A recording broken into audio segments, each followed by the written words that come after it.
안녕하세요. 생산적인 토론을 위해서 8가지 규칙에 대해서 말씀드리도록 하겠습니다. 이것 또한 생각의 완성이라는 책에서 제가 좀 가지고 왔는데 한번 활용을 해보시면 참 좋을 것 같아요. 회의실에 들어가시면 그 회의 참석자들의 성향 있죠. 원래 평소에 좀 이렇게 좀 남자다운 사람이 있고 또는 좀 더 소프트한 사람들이 있는데 회의실에 들어가서도 그런 것 같아요. 회의실에 들어가서도 평소 일상생활에서 하던 스타일이 그대로 나오는 것 같아요. 막 저돌적으로 뭐 공격형들이 있으면 회의실에서도 그렇고, 또 평화주의적인 어떤 성향을 많이 가진 사람들은 회의실에서도 조용조용하시고 뭐 이런 식으로 가다 보면 뭐 회의는 그냥 무난하게 이제 뭐 별 잡음 없이 끝날 수가 있는데, 집단 지성이죠. 회의에 참석한 사람들의 그 모든 아이디어와 풍부한 그 의사소통을 통해서 나온 어떤 그 양질의 그 솔루션들을 도출해내기 쉽지 않다는 겁니다. 그래서 좀 좋은, 좀 즐겁고 유익한 토론을 위해서 어떻게 하면 되는지에 대해서 한번 간략하게 한번 정리를 이 책에서는 하고 있는데, 저도 한번 다시 한번 설명을 좀 드려보도록 할게요. 자, 한번 저를 따라오시죠. 자, 생산적 토론을 위한 그 규칙 첫 번째, 준비해서 참여해라. 겠죠?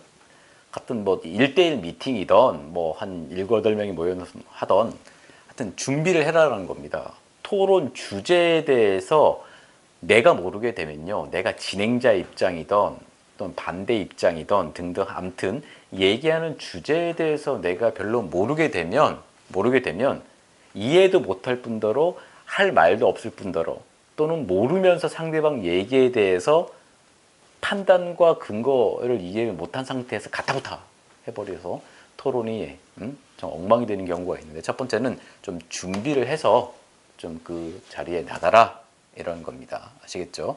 그리고 토론 주제에 대해서 내가 이미 알고 있는 게 뭐지? 한번 생각해 보시고요. 그 다음엔 토론 주제에 대해서 좀 시간적 여유가 있으시다 그러면 인터넷을 찾아보시던 자료를, 사전 자료를 좀 공부를 하시다면서 지식을 확대를 시키십시오. 그리고 나서 토론 장소에서 나올 법한 여러 가지 얘기들 있죠. 내가 할 얘기, 뭐 다른 참석자들이 할 얘기에 대해서 한번 의견을 예상해서 각각의 장점을 한번 생각을 해보십시오. 여기서 중요한 게 장점을 예상을 해보라는 겁니다. 예를 들어서 내일 내가 팀장 회의에 나가는데 아마도 뭐 A팀에 있는 김 팀장은 나와 좀 다른 시각에서 얘기할 것 같아 라고 하면 한번 예상을 해보라는 겁니다. 내일 일어날 일을 내일 나와 반대의 의견 또는 뭐 좀 더 결이 다른 얘기를 할 것 같은 김 팀장은 이런 얘기를 할 것 같은데, 그럼 싫어, 아니야, 이게 아니라 김 팀장의 의견을 내일 얘기할 그 의견 예상이 되는데 이 의견에 대해서 장점이 뭐지? 그리고 지금 내가 기획하고 있는 이 안건에 대해서 우리 회사 대표님은 조금 더 다른 시각으로 보고 계실 거고 내일도 그런 얘기를 하실 건데, 그 대표님의 장점은 뭐지? 또 심지어는 내 부하 직원, 내일 또 회의에 참석할, 토론에 참석할 부하 직원은 또 이 다른 의견을 가지고 있는 거야. 이때 이걸 폄하하지 마시고, 경험이 적다고 해서 폄하하는 게 아니라 그 사람이 이런 얘기를 좀 할 것 같은데 그 사람의 의견의 장점은 뭘까에 대해서도 한번 생각을 해보는 겁니다. 현장에서도 당연히 그렇게 하셔야 되고요. 자, 두 번째, 토론을 생산적으로 만들기 위해서 두 번째 규칙은, 사람들은 여간에서 자기 의견을 바꾸지 않는다라는 것을 명심하십시오. 내가 아무리 획기적인 아이디어와 설득적인 얘기를 그 자리에서 한다고 한들 상대방은 여간에서 의견을 바꾸진 않습니다. 수긍을 하고 공감은 하겠지만 여전히 바꾸진 않는다. 그래서 여러분들은 수긍을 하지 않더라도 불쾌한 기분을 들게 하지 마시고요. 불쾌한 기분을 가지지 마시고 그냥 그렇게 쭉 여러분의 생각을 견지를 하시면서 다양한 사람들의 의견을 계속 장점 중심으로 들어라, 이런 겁니다. 그래서 토론에서는 쾌활하고 정중한 태도를 계속 유지하십시오. 처음에는 이렇게 정중하게 또는 이렇게 긍정적 쾌활하게 자세를 유지하시다가 내가 어떤 얘기를 던졌더니 돌아오는 얘기가 상당히 좀 내 마음을 언짢게 해. 저 사람은 왜 저럴까? 아, 좀 짜증나네, 불쾌하네, 이런 식으로 가다 보면 얼굴에 다 묻어나고요. 이 얼굴 표정은 당연히 앞에 있는 사람들이 보게 되고, 토론은 내용 따로 보여지는 시각적 이미지 따로 가다 보면 또 비생산적인 그 토론으로 흘러갈 수 있겠죠. 그래서 사람들은 여간해서 자기 의견 잘 바꾸진 않는다. 이렇게 한번 생각을 해보시고, 그리고 세 번째, 토론을 좀 알차게 만들기 위해서 가져야 될 규칙, 억지 부리지 말라. 아주 뭐 초등학교 뭐 아이들 같은데 상호 존중과 예의를 지키자, 당연한 소리 같습니다. 근데 처음에는 그렇게 시작을 하는데 내가 관철시키고 싶은 어떤 주장이 있고 상대가 또 밀고 있는 의견이 있으면 충돌을 하기 시작을 하면 존중 또는 그 자리에서 지켜야 될 기본적 예의가 순간 좀 어그러질 수가 있습니다. 그러다 보면 본의 아니게 언성도 높아지고 또 심지어는 또 실수까지 할 수가 있게 되는 거죠. 그래서 억지 부리지 말자. 자기중심주의는 상대방한테 당연히 불손한 태도를 만들게 됩니다. 내 중심에 생각하지 마시고 저 사람 저렇게 얘기했는데 짜증난 애가 아니라 왜 저렇지? 어떤 뜻으로 저런 거지? 혹시 저 사람의 의견의 장점은 무엇일까라는 식으로 조금 더 여유 있게 봐라, 이런 겁니다. 그리고 네 번째 한번 보시죠. 네 번째, 기여는 하되 지배하지 말라. 좀 이렇게 좀 이해가 좀 안 되는 말인데 제가 쉽게 한번 설명을 드려볼게요. 토론을 한다는 건요, 그 사람들 모두가, 참석한 사람들 모두가 지휘 고하를 막론하고 모두가 아이디어에 대해서 적극적으로 이렇게 얘기를 할 때 상당히 생산적이 됩니다. 이럴 수 있을 것 같아요. 내가 이 직업에 대해서, 이 직장에서 여기서 지금 10년째 15년째인데 어제 입사한 자네가 뭘 알아? 라는 마인드가 있을 수도 있습니다. 근데 당연히 10년 20년 먼저 입사를 하셔서 엄청난 경험을 가진 그 여러분들께서는 당연히 다양한 의견이 있으시겠지만, 그래도 토론은 다양한 사람들이 모여서 그들 각자 모두 한마디씩을 섞으면서 그 말이 다른 사람의 말과 엎쳐져서 더 맛있게 버무려지는 게 토론이다. 그리고 그런 토론이 좋은 토론이다. 이렇게 생각을 하시라는 겁니다. 그래서 기여는 하는데 내가 많이 안다, 내가 뭐 어떤 특권을 가지고 있으니까 다 나 따라와, 이런 식으로 가지는 말라는 거죠. 그래서 기여는 한데 지배하지 말라 이겁니다. 자, 다음을 보시죠. 자, 다음을 보시면 다섯 번째인데요. 생산적 토론의 다섯 번째 규칙.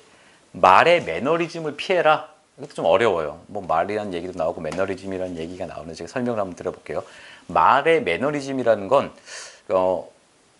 평소에 여러분들이 생각하는 나도 모르게 나오는 어떤 말의 그 습관일 수도 있고요. 보시면 이런 겁니다. 우물쭈물쭈물 하는 어떤 말, 또는 발음이 불명확해. 뭐 왜 있잖아요. 뭐 이것 보세요. 등등 일삼는 것을 뜻하는 게 말의 매너리즘이라고 그러는데, 이러한 매너리즘은요, 토론 장소에 있는 동료나 또는 상대방의 나의 메시지에 집중을 못하게 합니다. 그리고 극복하는 방법은, 토론 그 자리에서는 극복할 수는 없을 거니까 미리 한번 스마트폰으로 영상 촬영을 하셔가지고 나의 화법에 대해서 한번 체크를 해보시기 바라겠습니다. 녹음해서 내 말이 어떤지, 또는 또 다른 좀 말을 전달하는데 좀 우물우물거리는 것들이 있는지, 상대방한테 내 메시지를 전달함에 있어서 내 말의 매너리즘이 뭔지, 좀 고쳐야 될 게 뭔지를 미리 발견을 하고 하나씩 고쳐가는 게 가장 좋은 방법일 것 같습니다. 여섯 번째, 제일 중요한 것 같은데요. 잘 들어야지 또 답변을 할 수 있는 겁니다. 이건 당연한 말인데 실제 토론하실 때는 그렇지가 않죠. 왜? 내 의견에 대해서 돌아오는 답변이나 의견이 내 감정을 흔들기 때문이죠. 그러다 보니까 잘 듣지 않게 됩니다. 나 잘났다, 멋지다, 잘했다라는 칭찬적인 얘기들은 너무 잘 들리는데, 너 이거 잘못됐다, 네 책임이다, 못났다, 뭐하다, 이런 부정적인 얘기거나 나에 대해서 공격적인 얘기들은 자연적으로 잘 안 들리게 된다는 의미인데, 잘 들어야 잘 말할 수 있다. 이렇게 한번 명심하십시오. 그리고 듣고 있다 보면 도저히 짜증이 나는 상황이 있어요. 상대방이 말하는 걸 자꾸 듣고 있다 보면 이때는 어떻게 극복하냐 보면, 짜증나, 저 얘기 또 하네, 너무 이렇게 닫아버리면 나중에 그 사람 다음에 내가 어떤 얘기를 해야 되는 상황이 다가온다 그러면 상당히 난처하게 되죠. 이때는 지금 말하고 있는 사람의 정신 구조, 지금 말을 쭉 하고 계신데 이게 어떤지를 한번 체크를 한번 해보세요. 아, 저 사람이 A라는 얘기를 지금 하고 있군. 한번 메모지가 있어서 메모를 할 수 있는 상황이라 그러면 적어보시는 겁니다. 그것 또한 적는다는 건 듣고 있다는 거거든요. 그래서 아, 좀 이런 상황으로 말을 하고 있구나. 두 가지를 지금 제시를 하고 있는 거구나. 아, 그래서 이 두 가지를 근거로 지금 뭐 어떤 사업 투자를 해야 된다고 주장하고 있는 거구나 라는 식으로 흐름에 대해서 저분이 지금 발언자의 저 말이 어떤 구조로 흘러가는지에 대해서 한번 써보는 것도 듣기 싫은 말을 경청할 수 있는 하나의 방법이 될 수 있습니다. 그리고 7번째, 아이디어를 객관적으로 평가하라. 예, 뭐 상당히 중요한 얘기인 것 같은데 아이디어의 전반적인 장단점을 한번 깊게 한번 고찰해 보라는 겁니다. 특히 나와 낯설거나 또는 다른 생각에 주의하면서 그걸 객관적으로 평가를 해보라는 겁니다. 사장님이 주장을 하니까 좋은 아이디어야. 또는 저 분야에는 뭐 김 과장이 전문가니까 김 과장이 저렇게 말하는 게 맞겠지. 이런 식으로 넘어가기보다는 조금 더 아이디어를 객관화해서 평가하는 단계를 거쳐라. 이렇게 이해하시면 될 것 같아요. 8번 보시죠. 8번째, 생산적 토론 8번째, 자신 없는 사람일수록 목소리가 커진다. 뭐 당연한 것 같아요. 이렇게 보면 자기가 뭐 좀 이렇게 꿀리는 게 있다 또는 뭐 내용을 모르겠다 그러면 괜히 포장하기 위해서 목소리가 커지잖아요. 생산적 토론을 할 때 자신 없는 사람일수록 목소리가 커진다라고 하면 아, 저 사람 지금 자기 논리에 힘이 없구나 또는 감정에 지금 치우쳐 있구나 이렇게 인식을 하십시오. 그러다 보면 그 사람 상대방 고함을 지르거나 언성을 높이는 사람의 페이스에 내가 소위 말리지 않을 수가 있습니다. 이런 행동에 대해서 보여주지 않고 내가 자극받지 않으면서 냉정함을 유지하고 공손하고 예의 바르게 그러면서도 내 주장을 논리정연하게 피다 보면 아, 저 사람 참 원활하게 좀 대화를 잘하고 효과적으로 그 토론하는 기술을 가지고 있구나 이렇게 인식을 할 것 같습니다. 자, 지금까지 생산적 토론 8가지 규칙에 대해서 알아봤는데 그 생각의 완성이라는 책에 이런 내용이 나오지만 적재적소에 조금 이렇게 응용하셔서 자꾸 반복적으로 연습을 하시면 조금 더 멋진 토론에 참석을 할 수가 있고요. 또 내가 효과적으로 토론하는 기술을 익히게 되면 주위 동료들도 나를 또 본받아서 우리 팀 전체가 토론 그 스킬을 한 단계 올릴 수 있는 그런 기회가 되지 않을까 싶습니다. 자, 팀을 강하게 회사가 즐겁게 김준성이었습니다.